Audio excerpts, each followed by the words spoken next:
Hi அனைவருக்கும் வணக்கம். Welcome to Renuka straight. எல்லோரும் நலமாக இருக்கீங்களா? இந்த வீடியோ ஃபஸ்ட் டைம் பார்க்குறீங்கன்னா நம்ம சேனலை சப்ஸ்கிரைப் பண்ண மறந்துடாதீங்க. இன்றைக்கி நாம் பார்க்க போகிற ரெசிபி அப்பளம் கூட்டு.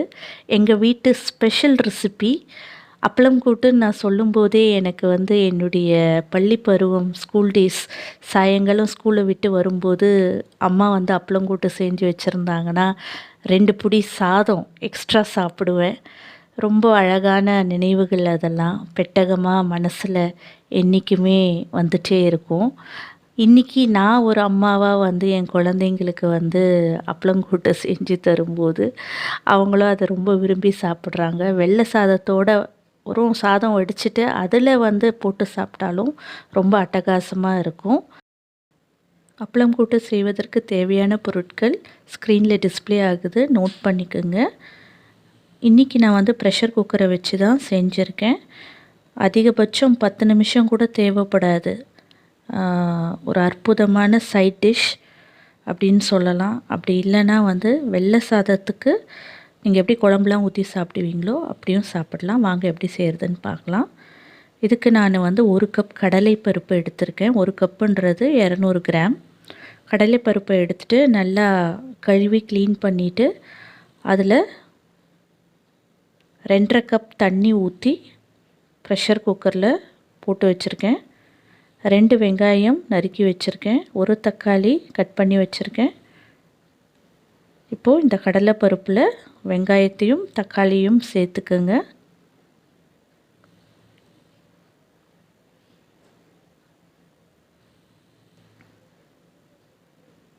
அதோடு 3 பூண்டு பற்கள் அதையும் சேர்த்துக்குங்க. அப்புறம் 1/2 டீஸ்பூன் மஞ்சள் தூள், 1/4 டீஸ்பூன் பெருங்காயம் தூள், 1 டீஸ்பூன் மிளகாய்த்தூள். மிளகாய்த்தூள் உங்கள் காரத்தன்மைக்கேற்ப கூட வேணும்னா சேர்த்துக்குங்க. இதெல்லாம் சேர்த்துட்டு லேசாக ஒரு ஸ்பூனை வச்சு கலந்து விட்டுட்டு ப்ரெஷர் குக்கரை மூடி போட்டு மூடிடுங்க. நான் ஒரு 6 விசில் விட்டுருக்கேன். நீங்கள் உங்கள் குக்கருடைய மாடலுக்கு ஏற்ற மாதிரி விசில் கவுண்ட்டு அதுக்கேற்ற மாதிரி வச்சுக்கோங்க. உடனே ப்ரெஷர் குக்கரை ஓப்பன் பண்ணாதீங்க. ப்ரெஷர்லாம் தானாக செட்டில் ஆனதுக்கப்புறம் ஓப்பன் பண்ணி லேசாக மசிச்சு விட்டுக்கிறேன் பருப்பை. அது அப்படியே இருக்கட்டும்.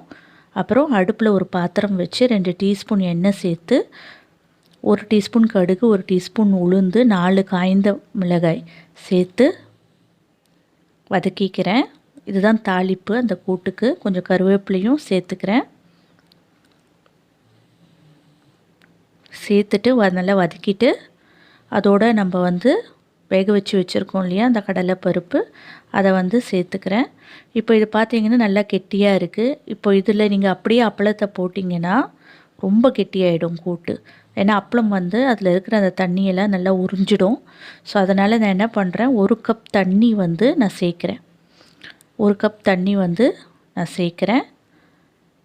இப்போ அப்பளம் நான் ஒரு 15 அப்பளம், மீடியம் சைஸ் அப்பளம் பொரித்து வச்சுருக்கேன். இது உங்கள் விருப்பம் தான். 10லேருந்து 15 அப்பளம் இந்த 1 கப்பு கடலைப்பருப்புக்கு தேவைப்படும். ஒன்றும் பாதியமாக உடச்சி விட்டுக்குங்க, தூளாக உடைக்காதீங்க. இப்போது இந்த 1 கப் தண்ணி சேர்த்தோம் இல்லையா அந்த பருப்பு, அதை எடுத்து அடுப்பில் வச்சுட்டு, ஏன்னா தண்ணி சேர்த்தோம் இல்லையா, லேசாக சூடாகணும். உப்பு, கல் உப்பு சேர்த்துட்டு நம்ம பிடிச்சி வச்சுருக்கிற அப்பளத்தை அதோடு சேர்த்துடணும். இப்போ தண்ணியாக இருக்குது இல்லையா, அப்பளம் போட்டவுடனே அந்த கூட்டு இன்னும் கெட்டியாகும். அப்பளத்தை போட்டுட்டு கொதியெலாம் வர வேண்டிய அவசியம் இல்லை. நீங்கள் அடுப்பை ஸ்விட்ச் ஆஃப் பண்ணிடலாம். இன்கேஸ் உங்களுக்கு இன்னும் கொஞ்சம் தண்ணியாக வேணும்னா நீங்கள் தண்ணி இன்னும் கொஞ்சம் சேர்த்துக்கலாம். இப்போ நான் அப்பளம்லாம் சேர்த்துட்டேன்.